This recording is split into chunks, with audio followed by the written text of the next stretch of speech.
What's good? What's good? It's the one and only, but what do I know? Boxing coming back at y'all with another one, man. So we got Richardson Hitchins in the I was gonna say in the chat, in the news or whatnot. Him going back and forth with George Kambosos and Devin Haney. Now I actually knew Africa, so I knew his name is Africa before Richardson Hitchins, so that's what I just pretty much call him, as well. But I knew Africa back. I first saw Africa live back in 2016 at the Olympic trials qualifiers in Philly. I think it was about 2016 to 2015, something like that. But anyways, it might have been 2015. I think it was 2015. But anyways, as you guys can see, he's he's going back and forth with George Kambosos. This is George Kambosos' verified Twitter account. He says, "Rent free, you ugly cunt. You can't keep me out your little pea brain. It's hilarious. The holidays and you're still on my nuts. Wah ha ha ha ha ha. Merry Christmas, you broke bum. I know what you got paid. I guess no Christmas toys again this year. I just bought a sick cruiser, so we going to fight, or you going to run like your fights, or whatever." And then Richardson Hitchins he posted, "You always writing me all this long ish. Use a biatch or whatnot." I hate when people be writing me long stuff too or whatnot. But then George Kambosos says, "Can you not read, you illiterate dumb F? Because I live rent free in your brain. You say you're on the way to an island with your babe, but you're thinking of me, you effing little weirdo, rent free shit chin." All right. It's just fun banner or whatever. And then he says, "Yeah, that should let you know, don't sign the contract. I'm on your heels." And he called him a PUSSY or whatnot. So they're going back and forth, man. And then to yesterday, Richardson Hitchins got, he going back and forth with Devin Haney. Devin Haney says, "Once I go to 147, I never come back down." And then Hitchins says, "Me and you still got to see each other, ninja," or whatnot. So him and Africa and Devin Haney going back and forth. Devin Haney then said, Devin Haney then says, you the only ninja I know that'll see me in person and don't say a word, then go write me some stuff, some tough ish on Twitter, bro. I just literally saw you. You could have said all that all that you had to say." And he said, "Ninja, we was in a pack out party. If I look like squeezing through, people walking up to you just to say something at 40 and fight me or see you at 47. I'm on Ninja's heels for real.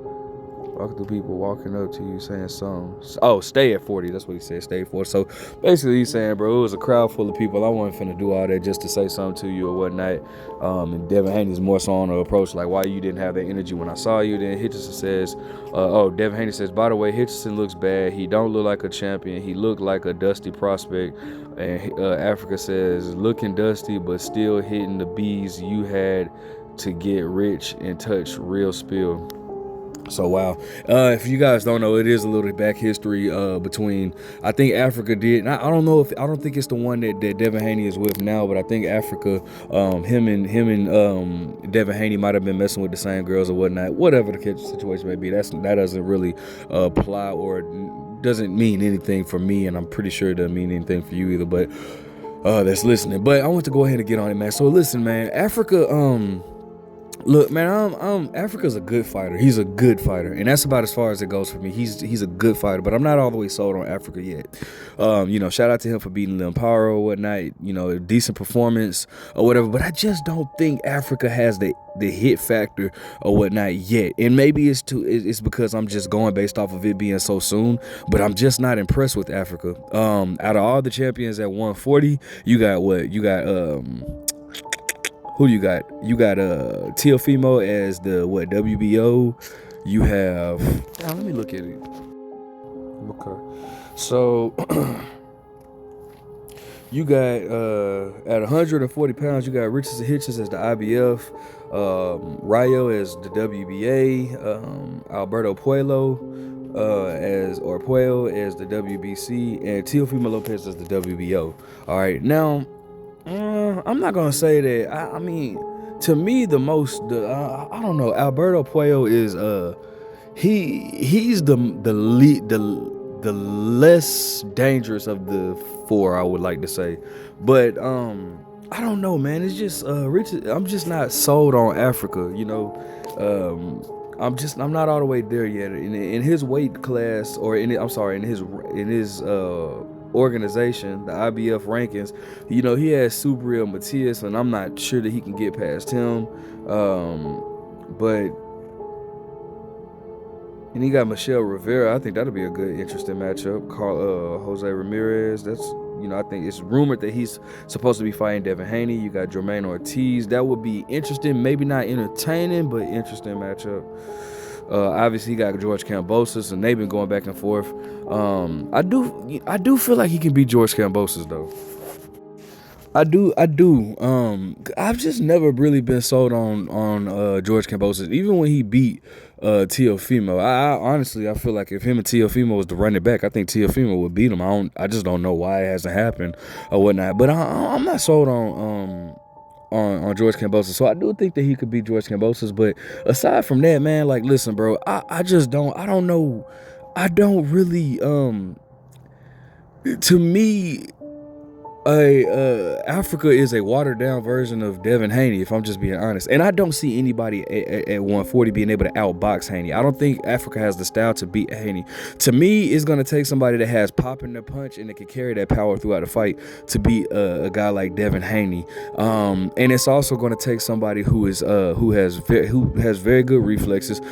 Basically, the person I'm building up is somebody like Tank Davis. I think Tank Davis, somebody like with the skill set and the power of and the speed of Tank Davis would beat somebody like Devin Haney. But Richardson Hitchins is, though he's an excellent boxer, he's a really good boxer. I don't want to give him the market of an excellent boxer yet, but he's a good boxer. I don't see him having the tools to beat Devin Haney. It's minor mistakes that he made against Leon Paro. Now, I'm not going to hold those mistakes against him against a fight with Devin Haney, seeing how, you know, they are two completely different fighters. You know, Leon Paro being a southpaw, Devin Haney being an orthodox fighter, very slick. But it's still minor mistakes that I saw with Leon Paro. I don't know. I don't really feel like he's ready. I don't think that he's on that elite level. You know, congratulations to him for being a champion, a world champion at that. You know, I'm super happy for him. But I just don't see him as that elite yet. He's gonna have to just prove that more to me, and maybe he will with fight. I'm not saying he won't, but maybe he will. But I just don't think that he has the attributes to beat somebody like Devin Haney. Obviously, he doesn't. He's not known for his pop. You know, people do get that misconstrued. They think just because you don't have a lot of knockouts that you don't have powers. That's not true, but I don't see it in him in order for him to beat Devin Haney. Another thing that got me wondering about how far Africa can go, and I'm just gonna keep it all the way 100 with you. It was when he had that face off with Leon Paro, and I remember they were talking about how, you know, the fight with what's his name, I can't think of the dude's name, Lemos or whatnot. And how he was talking about how it was hard for him to get the weight off or whatnot, you know, and then you know, how he was arguing with his coach, and he said he was about to fight his coach. You know, he was like, man, I was about to fight my coach over some such. You kind of brushed it over. Bro, to me, that is a humongous red flag, man. First and foremost, you should never be even have the audacity to think that you are going to fight your coach. Like, your coach should be somebody that you not fear, but you look at as that just high regard or whatnot. Like how I deal with my coach or whatnot. My coach is like a father figure to me. And that right there, I don't know. When you tell me, like, when you say that you were about to fight your coach, it almost makes me feel like you are in a position where you feel like you know more than your coach, and that's very dangerous. All right. Now, granted, I also understand that you're the one that's in the ring, cool, and I'm not knocking that at all, because it is going to be times where it's like, you know, hey, I'm actually in there, so I'm seeing why I can't do certain things that you want me to do. Never knocking that at all, but you should never have you know, just be on the level of where you was finna fight your coach. That chemistry, like, that's not good. I'll never forget one of the coaches that was at my gym back home. He's from like the Washington DC area, so he, you know, grew up, you know, not grew up, but he saw you know, Lamont Peterson, Anthony Peterson, you know, Tank when he was younger, because he come out there or whatnot to the gym with Coach Barry Hunter, you know, and all that type of stuff. And I remember a long time ago, we was talking about Adrian Broner. This was like in 2011. in 2012, and he was like, man, he was like, bro, AB's not. Well, he didn't say AB, but he was just like, Adrian Broner's not gonna go far as you think. And I was like, why you say that? I was like, man, look at his talent. This dude is like amazing. But he was like, man, that dude constantly gets in. It's like he has too many yes men in his corner, and he constantly gets into it with his coach. It's like he was like one time. I'm gonna share you a quick little story. He was like one time they were in the gym, and they were in that gym that Barry Hunt. You see them do the whole little super sand pad work type stuff. His coach was like, yeah, no, we're gonna work on this, and AB was like, I ain't working on that like, nah, bro, I ain't doing that shit. I'm doing this right here. Like, nah, we finna do this. Like, telling his coaches what he is and ain't finna do, and his coaches was just letting it ride or whatnot. And that's when he was just like, that's why like AB's not gonna go as far as he really can if he would have just sat down and listened. He's not disciplined enough. And Lord and behold, AB is a 4-division world champion, but he did not go as far as he really could have, in my opinion. I mean, and I think to the likes of many, he didn't go as far as he could. And then even with him being a 4-division world champion, which is amazing, 4-division world champion, that is amazing. But if you look at the guys that he beat, AB's just never beat like an A-level opponent, you know what I'm saying? And he could have, had he been more disciplined, which is pretty much what my coach, or one of the coaches was saying. So with that being said, I said that to say, I just feel like Africa is going to have a hard time with that type of mentality if he doesn't change that around. Feeling like you know more than your coaches know, or feeling like you're bold enough to even get into that type of exchange with your coach. That's not good at all. As far as Devin Haney goes, listen, Devin Haney's talking about moving up to 147. I don't know how that's going to work for him, because it's some heavy hitters up there. Not really stacked like it once was, but I still wonder what Devin Haney has to offer at 147 pounds. I think he can be like a Mario Barrios. That'd be a really good fight, or whatnot. I think he can even beat a Stanionis as well. The main issue is the big dog of that weight class, which is Jerron Ennis. And I'm gonna be honest with you, I don't see Devin Haney beating Jerron Ennis at all. But that's just my opinion. And, if Devin Haney wants to fight Africa, then so be it. But I knew Devin Haney wasn't gonna stay at 142 long, because if you saw the way he struggled to make 135, it was only a matter of time before he's not gonna put his body through that again. And it's only a matter of time. It was only a matter of time before he was gonna have a hard time making 140.